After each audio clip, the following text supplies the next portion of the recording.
জন্মের পর থেকেই দেখতে আছি রাস্তা কোনো সংস্কার হইতে আছে না। মেম্বার চেয়ারম্যানের বাড়ির দ্বারা মানুষ হয়নি দেখে আমার রাস্তাঘাটের অবস্থা খুবই বাজে। আমরা যে প্রাইভেটে যাবো, স্কুল কলেজ যাবো, এর কোনো মানে বর্ষার সিজন আসলেই আমরা সব বন্ধ।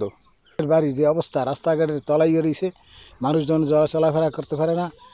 পুকুর, মানুষের পুকুরের মাছ বের হয়ে চলে যাচ্ছে, এই অবস্থায় আছি আমরা। বীজ নাই, মানুষের ফসল আদি খুব ক্ষতিকর হইতে আছে। এই 2 দিন ধরে বর্ষা হইতে আছে, বন্যা বৃষ্টিতে সব তলাই গেছে। আমার বাবার একটা ঘের আছে, ঘেরে মাছ চাষ করছি, এখন মাছ এই বন্যায় বাইরেই গেছে সব। এখন ক্ষতিপূরণ অনেক ক্ষতি হয়েছে। যে রাস্তাঘাট তলাই গেছে, মসজিদে যাইতে পারি না, বাড়িঘর তলাই গেছে, খুব সমস্যায় আছি আমরা। 2 দিন তেমাত বন্যা হইতে আছে, আমরা রাস্তাঘাটে নামতে পারি না, সব কিছু বাড়িঘর সব তলাই গেছে। 2 দিন ধরে ঘরে পানি ফুনি অনেক উঠছে, কামাই বাণিজ্য নাই, কি খামু এখন?